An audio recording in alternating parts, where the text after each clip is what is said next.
नमस्कार। बोलेगा छपरा बदलेगा छपरा अपना तरैया में आपका स्वागत है। मैं हूं दिवाकर मिश्रा। जी हाँ, जब आप सतत अभ्यास करते हैं, सतत प्रयास करते हैं तो निश्चित रूप से आप कोई न कोई सफलता प्राप्त करते हैं और समाज के लिए कुछ बेहतर योगदान दे जाते हैं। ऐसे ही समाज के लिए कुछ अच्छा सोचने वाले, सतत प्रयास करने वाले, खासकर शिक्षा के क्षेत्र में अपना बहुत कुछ देने वाले व्यक्ति हमारे साथ मौजूद हैं, जो कि तरैया के रहने वाले हैं, भारतीय जनता पार्टी से जुड़े हुए हैं।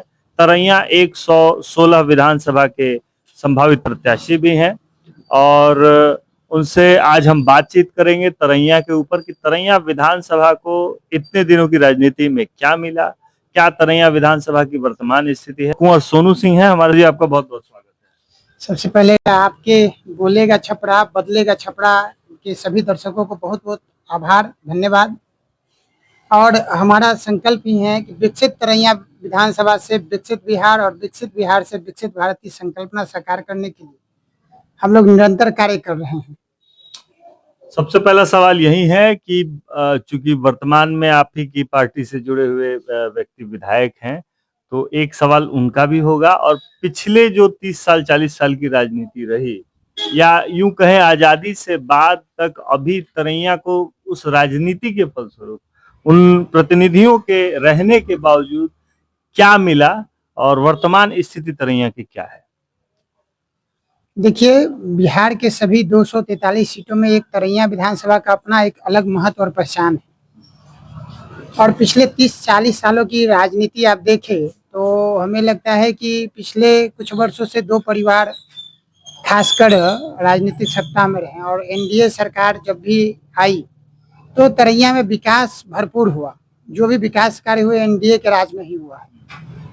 और वर्तमान समय में अब विकास की गति को और ज्यादा ऊर्जावात्मक भाव से हम सभी को करने की जरूरत है। मोदी जी की जो संकल्पना है विकसित भारत की, और बिहार को विकसित बनाने के लिए तरैया को सबसे पहले विकसित होना होगा। सबसे छोटी इकाई अगर है तो तरैया है। तरैया विकसित होगा तो बिहार विकसित होगा, तभी हम देश की विकसित होने की संकल्पना को पूरा कर सकते हैं। तो समय और सिचुएशन के हिसाब से हमेशा परिवर्तन होना चाहिए। आज मोदी जी आह्वान कर रहे हैं देश में कि लाखों की संख्या में युवा राजनीति में सक्रिय हो और देश को वो दिशा दे जिससे 2047 की विकसित भारत की संकल्पना पूर्ण हो। और मैं मोदी जी का एक सिपाही होने के नाते, भारतीय जनता पार्टी का मैं जब होश संभाला तब से घर छोड़ के पूरा समय 24/7 प्रत्येक घंटा प्रत्येक मिनट सिर्फ और सिर्फ समाज और जनहित के कार्यों में अपने जीवन को लगाया हूं।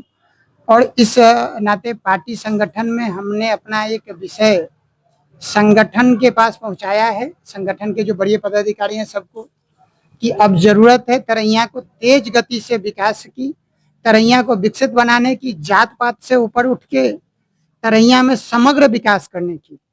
और मेरे साथ यही मैं जब क्षेत्र में घूम रहा हूं और सिर्फ लोगों से मैं ये भी जिक्र नहीं कर रहा हूं कि मैं भारतीय जनता पार्टी का संभावित प्रत्याशी हूं या मैं प्रत्याशी बन के आ रहा हूं। मैं मोदी सरकार की लगभग 250 योजनाएं हैं, जन कल्याणकारी योजनाएं, सिर्फ उस पर चर्चा कर रहा हूं, लोगों तक लाभान्वितों से उस पर उनका फीडबैक ले रहा हूं। जिनको जो योजना का लाभ नहीं मिला उसको कैसे मिले, इस पर मेरा विशेषकर फोकस है। आपने कहा कि जो भी विकास हुआ है तरैया में एनडीए के कार्यकाल में हुआ। हमने मुद्रिका प्रसाद राय से भी बात की, आपके तरैया के पूर्व विधायक रहे। उनका कहना है कि हमने जो योजनाएं लाई, हमने हॉस्पिटल की योजना लाई, हमने और भी जो योजनाएं लाई, वहीं ढर्रे पे चल रहा है एनडीए। एनडीए के जो वर्तमान विधायक है जनक सिंह ने कुछ नहीं किया। उनका कहना है कि वो तो सदन में उठपटांग बातें बोलते रहते हैं और उठपटांग बातें सुनते रहते हैं, यही उनका रह गया और बिना मतलब के बीच में पड़ते हैं। कहा, उनके बारे में कहा गया कि बात हो रही है तेजस्वी और सम्राट चौधरी के बीच में कूद पड़े। विकास कुछ नहीं करते हैं, सिर्फ पुराने जो काम हुए उन्हीं का शिलान्यास कर रहे हैं। इस पे आपका क्या कहना है? देखिए, उस सदन की पूरी प्रक्रिया को देखिए, मैं ज्यादा उस पर कुछ नहीं कहना चाहूंगा, लेकिन ये जंगल राज की मानसिकता रखने वाले लोग, भ्रष्टाचार परिवारवाद की राजनीति से ग्रसित लोग, जब उससे पहले उनके भाई साहब जब विधायक थे, बिहार सरकार में मंत्री भी थे, तो उनके निधन के बाद कि ये जरूरी था क्या तरैया में और कोई यादव परिवार में नहीं था क्या? जो लालू जी का वंशवाद का राजनीति है जो चल रहा है उसी को ये भी पूरा करना चाह रहे हैं, बार बार वही विधायक होंगे क्या? लेकिन वो घिसी पिटी मानसिकता से तरैया की जनता बाहर निकल चुकी है। तरैया की जनता विकास के पथ पर अग्रसर होना चाहती है और तेज गति से अपने आप को, अपनी सक्षमता को दिखाना चाहती है। तरैया के पास इतना सामर्थ्य है। हम लोग विकास को आज तक सिर्फ 3 ही पैमानों पर माप के रखा था कि बिजली, सड़क और पानी, ये 3 चीजें। लेकिन जब विकसित भारत की और विकसित तरैया बनाने की संकल्पना पर जब हम काम करना प्रारंभ कर रहे हैं, विकसित तरैया पर जब हम फोकस कर रहे हैं, तो उस पर लोगों का ध्यान ही आज भी नहीं जा रहा है। मैं तो सबको बताना चाहता हूँ और आप न्यूज चैनल के सभी साथियों से कि जितने भी तरैया में प्रत्याशी घूम रहे हैं उनको उठाइए और एक मंच पर लाइए और सबको बैठाइए और सबके साथ डिबेट करवाइए कि आखिर तरैया को विकसित बनाने की संकल्पना क्या है। आज क्या है, आप भी बताइए, क्या कॉन्सेप्ट आप लेके आ रहे हैं, क्या नई चीज लेके आ रहे हैं? मान लीजिए बिजली, रोड, जो बेसिक इंफ्रास्ट्रक्चर है उसकी बात हटा देते हैं, अभी तो वो भी बहुत जगह कहीं कहीं नहीं है, तो क्या आप कॉन्सेप्ट है? जैसे अब विदेशों में बात हो रही है कि कितने लोग खुश हैं अपने जीवन से, इन चीजों की बात हो रही है, कम्युनिटी ग्रो अप की बात हो रही है, कम्युनिटी हेल्थ की बात हो रही है, कम्युनिटी कैसे डेवलप हो, इन चीजों पे बात हो रही है, एजुकेशन कैसे, ह्यूमन वैल्यूज को बढ़ाया जाए, इन पे बात हो रही है। तो हम तो बेसिक इंफ्रास्ट्रक्चर में अटके हुए हैं। तरैया तो अभी भी उसी से जूझ, तरैया क्या पूरा सारण जिला या पूरा बिहार का है, इसी बेसिक इंफ्रास्ट्रक्चर में जूझ रहा है, हमको इसी में फंसा के रख दिया गया है। तो फिर आप जो बातें कह रहे हैं, यानी आपका जो भी कॉन्सेप्ट होगा आप बताएंगे, लेकिन इन कॉन्सेप्ट्स पे आने में तो अभी वक्त लगेगा ना। देखिए, बिल्कुल वक्त नहीं लगेगा। आज तरैया का यूथ जागरूक हो चुका है, अब वो समय नहीं रहा। आज किसी भी न्यूज को लोगों तक पहुंचने के लिए मिनटों लगते हैं। कहीं भी कोई घटना होती है तो सोशल मीडिया का समय है और आज का यूथ हर एक छोटी बड़ी खबरों से अपने आप को अपडेट रख रहा है। आज जरूरत क्या है, तरैया विधानसभा में 3 ब्लॉक और 37 पंचायत है। 37 पंचायत के सभी पंचायतों की अपनी अलग अलग समस्याएं हैं। आज क्या हम यूथ के साथ, पंचायत के लोगों के साथ बैठ के हम लोग कभी चर्चा करने का प्रयास किए हैं क्या? एक बार सबके साथ राउंड टेबल चर्चा करने का प्रयास किया है क्या? उसमें क्या समस्या है? जो समस्या ईश्वरपुर के अलग अलग पंचायतों की है वो पानापुर का समस्या नहीं हो सकता है।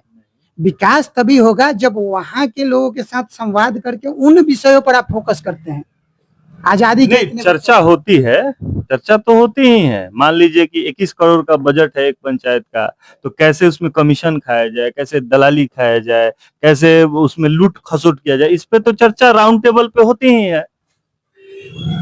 देखिए, ये बरसों से चले आते हुआ समाज का एक जो इसको कैंसर कह सकते हैं। लेकिन अब भारत ही नहीं, दुनिया के भी वैज्ञानिक जो स्वास्थ्य के क्षेत्र में काम करते हैं, धीरे धीरे इसका उपचार निकल के सामने। मोदी जी उपचार खोज रहे हैं। यस, मोदी जी का शासन आते ही देश में ऐसी सैकड़ों कानूनों को खत्म किया गया। आज अभी हाल ही में इस सदन में जो कानून पास हुआ है उस पर भी हम लोग फोकस करेंगे। मुख्यमंत्री, प्रधानमंत्री, सभी जो लोग 1 महीने और इससे ज्यादा जो लोग जेल में रह रहे हैं, जो लोग, जिन लोगों को सजा हो जा रही है, उनके लिए वो जेल में बैठ के पहले सरकार चलाते थे। तो अब तो बदलाव आ रहा है ना, और हम लोग उसके पक्षधर हैं। हम लोग जिस विद्यालय के, जिस महाविद्यालय के छात्र रहे हैं, वहां से निकले लोग जिस भी संस्था में गए, जहां भी जाते हैं, वहां सिर्फ और सिर्फ पारदर्शिता के साथ काम होती है।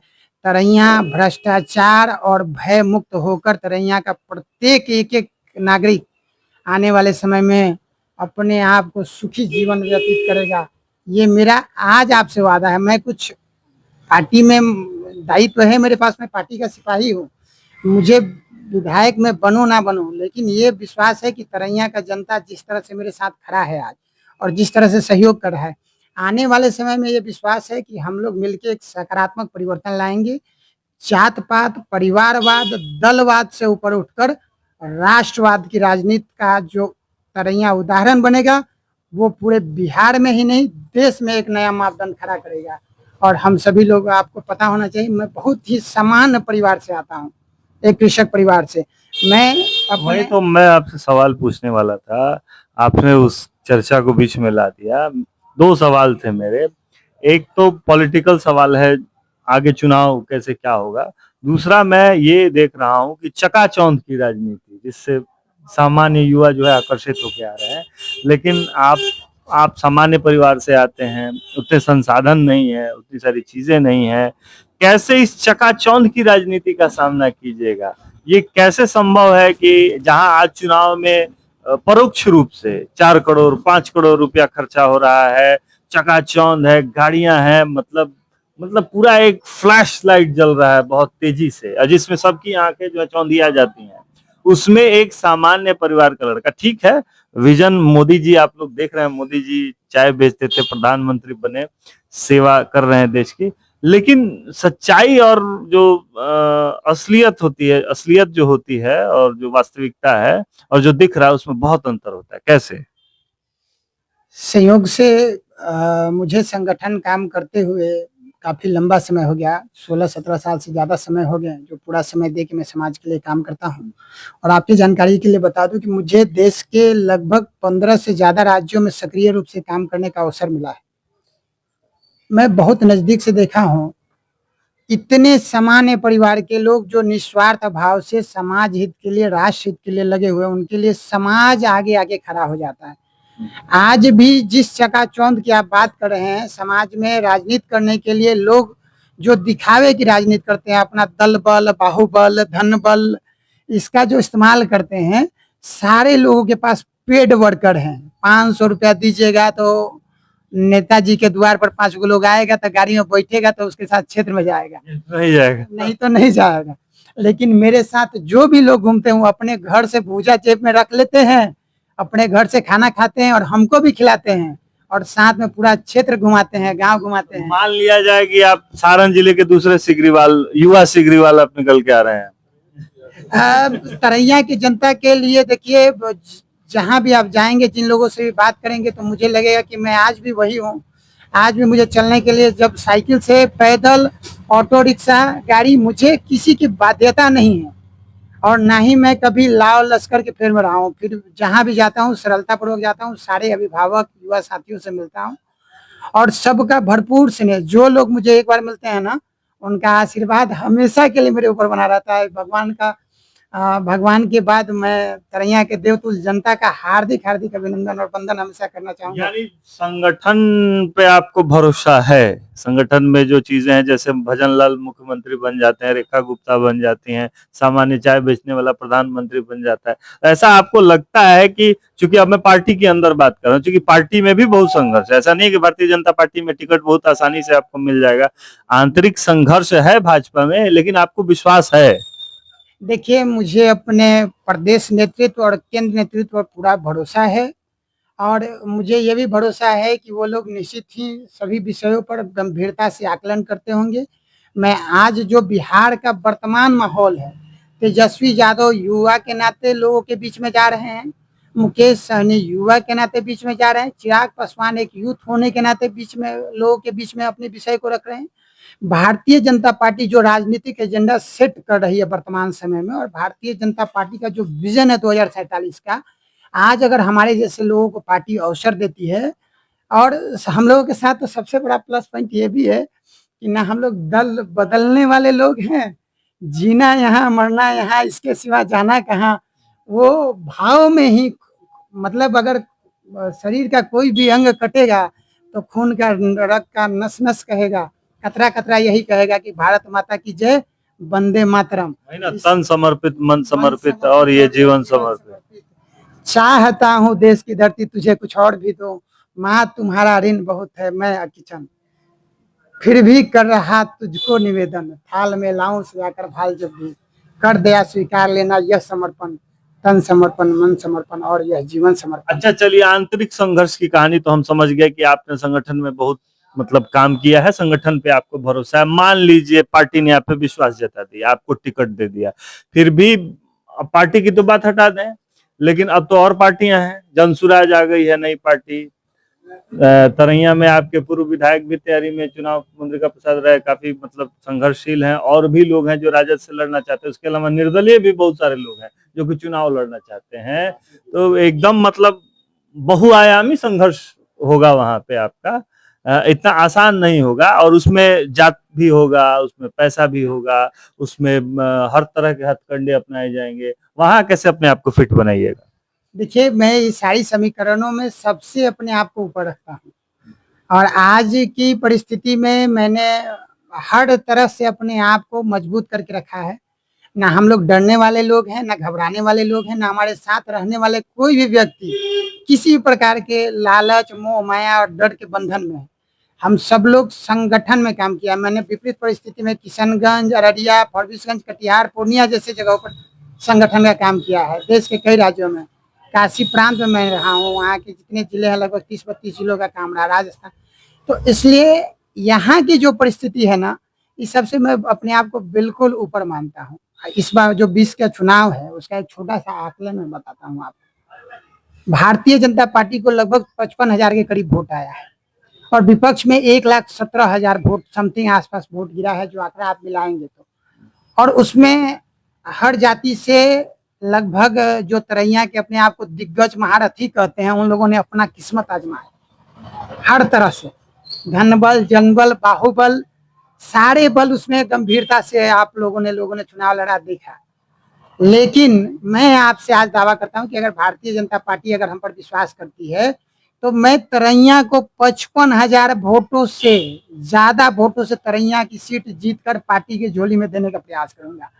क्योंकि मेरे साथ ना जात का फाउंडेशन है, ना किसी व्यक्ति विशेष का ठप्पा है। पिछले बार लड़े हुए कई ऐसे निर्दलीय विधायक भी हैं जो निर्दलीय चुनाव लड़े, वो आज हमको कहते हैं कि सोनू जी अगर आपको टिकट मिलता है तो मैं आपको समर्थन करूंगा। ऐसे कई लोग हैं, जब आप उनसे व्यक्तिगत बात करेंगे तो ऐसे चर्चा में आएगा।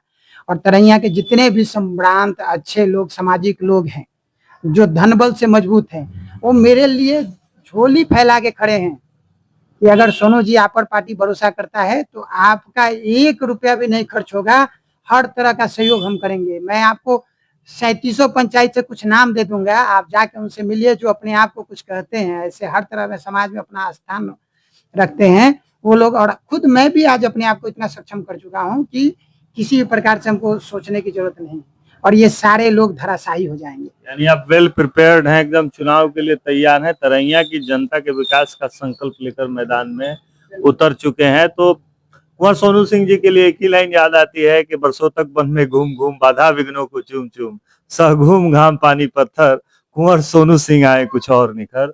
तो आपको बहुत बहुत शुभकामनाएं हैं सोनू जी, आगे तरैया के विकास के लिए आप काम करते रहिए। एक अच्छी चर्चा हमारी हुई तरैया के विकास के ऊपर, आगे भी आपसे बातचीत हम लोग करते रहेंगे। अभी तक के लिए इतना ही, बहुत बहुत धन्यवाद। धन्यवाद, बहुत बहुत धन्यवाद आपके पूरे न्यूज चैनल को। और बस एक लास्ट सभी को आग्रह करेंगे कि सब लोग मिलकर मोदी सरकार की विकास योजनाओं को तेज गति देने में अपना सहयोग दे। भारतीय जनता पार्टी और एनडीए गठबंधन को जो भी प्रत्याशी हो तरैया विधानसभा से, उनके साथ खड़े होकर मजबूती करें और बिहार को विकास के पथ पर आगे बढ़ाएं। विकसित तरैया विधानसभा से विकसित बिहार और विकसित बिहार से विकसित भारत, यही संकल्प हमारा है, यही उद्देश्य लेकर सबके बीच में जाना है। बहुत बहुत धन्यवाद। तो कुंवर सोनू सिंह से बातचीत कर रहे थे, बोलेगा छपरा बदलेगा छपरा अपना तरैया में। तो अभी तक के लिए इतना ही, आगे फिर आपको बातचीत करेंगे किसी और नेता से और लोगों से, और भी सवाल होंगे। तो हमारे चैनल को लाइक, फॉलो, शेयर और सब्सक्राइब कीजिए। इस मुहिम को बढ़ाइए, इससे जुड़िए, इसको सहयोग करिए, अपना समर्थन दीजिए। हमें कॉल कर सकते हैं 88 104 15 313 पर। अभी तक के लिए इतना ही, बहुत बहुत धन्यवाद।